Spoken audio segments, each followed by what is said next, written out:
तो पाकिस्तान के सरगोधा में सबसे ज्यादा तबाही की खबर है। दिल्ली में मेट्रो सर्विस रोक दी गई है, मेट्रो ट्रेन रोक दी गई हैं, कई सारी इमारतें खाली करवाई गई हैं। ये दिल्ली की तस्वीरें हम आपको दिखा रहे हैं। मौसम विभाग के अनुसार हिंदू कुश रीजन में भूकंप की जो तीव्रता थी वो 7.7 मापी गई है। जम्मू, दिल्ली, लुधियाना, ये तीन तस्वीरें हम अपने देश की आपको दिखा रहे हैं। जर्म, अफगानिस्तान का जर्म एक जगह है जहां पर इसका केंद्र बताया जा रहा है।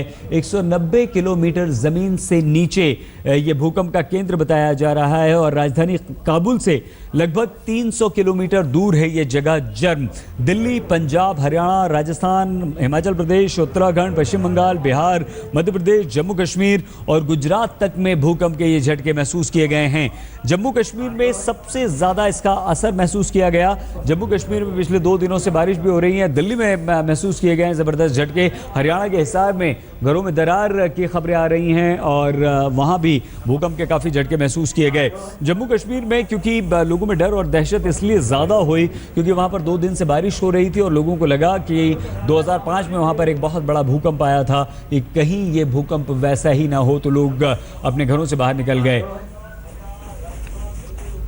सबसे ज्यादा असर जो हम आपको बता रहे हैं वो जम्मू कश्मीर में ही भारत में हुआ है। जम्मू कश्मीर में सबसे ज्यादा असर हुआ और जम्मू कश्मीर के पूर्व मुख्यमंत्री उमर अब्दुल्ला ने ये ट्वीट भी किया और ये ट्वीट में उन्होंने लिखा कि 2005 के बाद ये पहला मौका है जब भूकंप की वजह से मुझे बाहर की तरफ भागना पड़ा। तो श्रीनगर आपको सीधे लिए चलते हैं। अशरफ वानी हमारे संवाददाता हमारे साथ हैं। अशरफ, डर, दहशत, खौफ जो श्रीनगर के लोगों में लगभग 1.25 घंटे पहले था, क्या वो कुछ कम हुआ है और इस वक्त स्थिति क्या है?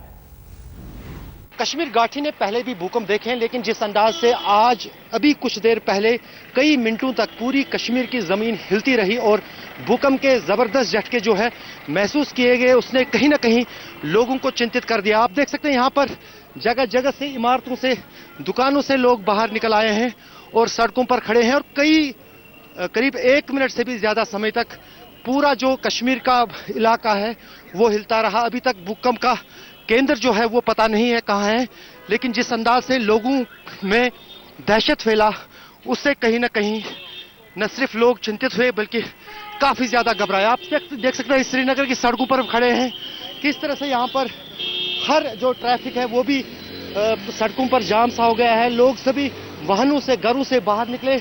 अभी तक भूकंप का केंद्र पता नहीं है, लेकिन जिस अंदाज से ये भूकंप के झटके महसूस किए गए वो कहीं ना कहीं साफ याद दिलाता है 2005 का वो भूकंप जब कश्मीर में इसी तरह धरती जो हिली थी।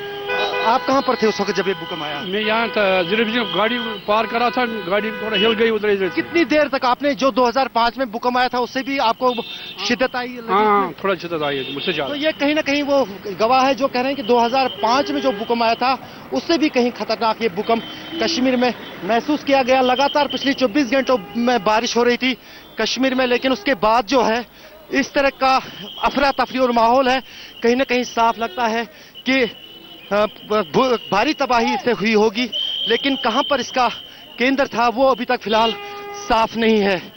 कैमरामैन रूफ अहमद और तारिक लोन के साथ अशरफ वानी, श्रीनगर, आज तक।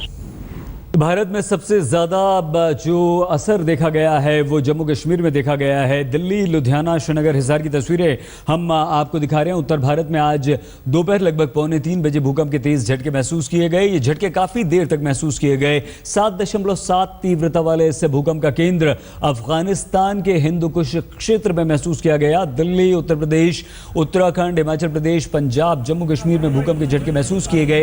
हालांकि जान माल के किसी नुकसान की फिलहाल भारत से कोई खबर नहीं है। ये राहत की बात है, ये संतोष की बात हमारे लिए है। प्रधानमंत्री नरेंद्र मोदी ने चिंता जाहिर की, ट्वीट किया तुरंत और कहा कि भूकंप से प्रभावित लोगों की मदद के लिए सरकार पूरी तरह से तैयार है और संबंधित विभागों को निर्देश भी दिए गए हैं। जरूरत होगी तो अफगानिस्तान और पाकिस्तान में भी मदद के लिए तैयार हैं। जब भूकंप आया उस वक्त हमारी तमाम देश भर के जो संवाददाता थे वो अपनी अपनी खबर को कवर करने के लिए बाहर थे। जो जिस शहर में जहां जो खबर थी वो उसे कवर कर रहे थे, लेकिन जैसे ही भूकंप के झटके महसूस किए तमाम संवाददाताओं ने इस खबर को कवर किया आपके लिए। पटना में उस वक्त मौजूद थी हमारी संवाददाता मनोज्ञा लोईवाल। उत्तर भारत भारत के साथ साथ पूर्वोत्तर भारत में भी भूकंप के झटके महसूस किए गए हैं। मैं इस समय हूं पटना शहर में, जहां पर भूकंप के काफी देर तक झटके महसूस किए गए। लोगों में अफरा तफरी का माहौल है, काफी हद तक दहशत है। बिल्डिंगों से बाहर लोग आ चुके हैं, सड़कों पर इस समय खड़े हुए हैं। आप देख सकते हैं जितने भी लोग हैं सहमे हुए खड़े हुए हैं। अधिकतर लोग कि आखिरकार इस डर के मारे कि किस तरह से भूकंप के झटके हो सकता है दोबारा ना आए। खासतौर से पिछली बार वाले भूकंप के झटके अभी भी लगता है जहन में हैं। अभी कितना टेंशन हो रहा है? अभी हल्का सा महसूस हुआ है मुझे झटका। बच्चे घर पे अकेले हैं, मुझे बहुत टेंशन हो रही है। मैं लग रहा कब जाके घर पे बच्चों को देखूं। कितना टेंशन हो रहा है इस बार? दहशत से ज़्यादा टेंशन हो रहा है कि अभी हम लोग के घर में बच्चे हम लोग बाहर निकले हुए हैं, घर से बार बार फ़ोन आ रहे हैं और हम लोग ये टेंशन है कि हम लोग कब घर पहुँचे, क्योंकि डर हमेशा सबको लगा रहता है झटके, भूकंप के झटके से। इस बार झटके पहले से ज्यादा महसूस हुए क्योंकि काफी देर तक थे, करीब 1 मिनट तक झटके थे। नहीं, हल्का महसूस हुआ है, लेकिन लगा कि आए हैं भूकंप। भूकंप के चलते लोगों में जिस तरह से डर का माहौल है, उसके साथ साथ अधिकतर लोग सड़कों पर आवाजाही भी कम कर रहे हैं। अगर मैं कहूं कि इस डर के माहौल की वजह से कुछ देर तक ट्रैफिक भी थम गया तो गलत नहीं होगा। वहीं पश्चिम बंगाल में काफी देर तक मेट्रो भी रोकी गई। पूर्वोत्तर भारत में असम में भी झटके महसूस किए गए हैं और लोगों में अभी तक दहशत कायम है। कैमरामैन चित्रभानु पाठक के साथ मनोज गहलोईवाल, पटना, आज तक।